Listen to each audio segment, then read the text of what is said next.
মাছ ভাজবো, ইলিশ মাছ। মাছগুলো ছেড়ে দিচ্ছি একটা একটা করে। লেবু আর হলদি আর নুন, লেবু হলদি আর নুন দিয়ে মাখিয়ে রেখেছিল।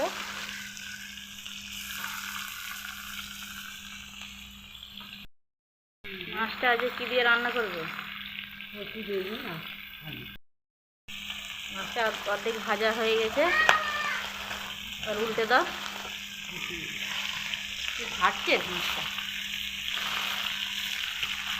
মাছটা টাটকাই ছিল। হ্যাঁ, খুব সুন্দর লাগে। আর ডিম ছিল কোথায়? হ্যাঁ, মাছটা ভাজা হয়ে গেলে, এখন মাছগুলো ভাজা হয়ে গেছে, তুলে নিচ্ছি।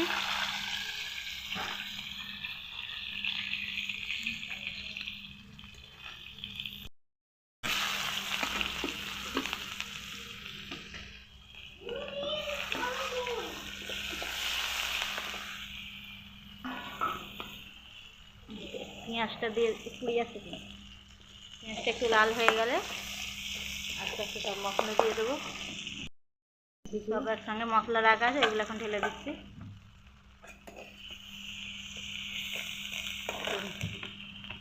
একটু সামান্য জল দিয়ে দিলাম, তাহলে মশলাটা পুড়ে যাবে।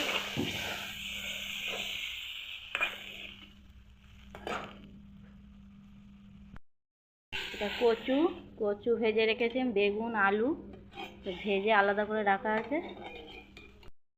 কচুটা আগে দিয়ে দিচ্ছি।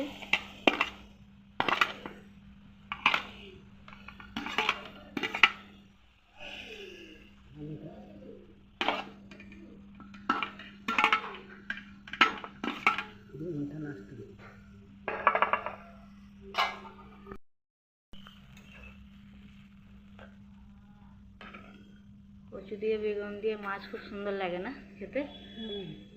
বেগুনটা লাস্টে। এখন একটু কচু আলুটা কষে নিচ্ছি। আলু এখন ভাজা সব রাখা ছিল, বেগুনটা এখন আছে দিইনি।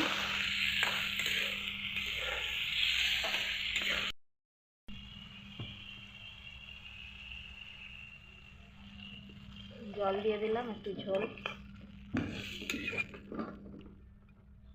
চাপা দিয়ে রেখে দেবো, একটু পরে খুলব। বেগুন ভাজাটা একটু দিয়ে দিচ্ছি এখন।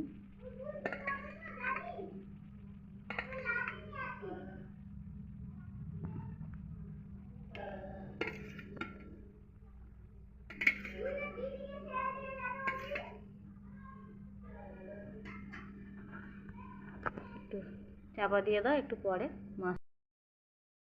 তরকারিটা এখন হয়ে গেছে, বেগুন আলু দিয়ে কচু দিয়ে তরকারি। মাছটা দিয়ে দেবো এবার, ভাজা মাছ।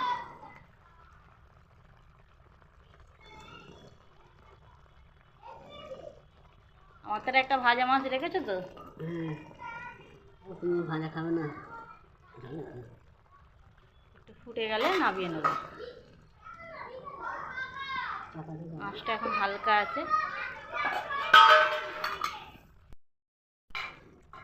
এবার হয়ে এসছে, একটু ফুটে গেলে নামিয়ে নেবো।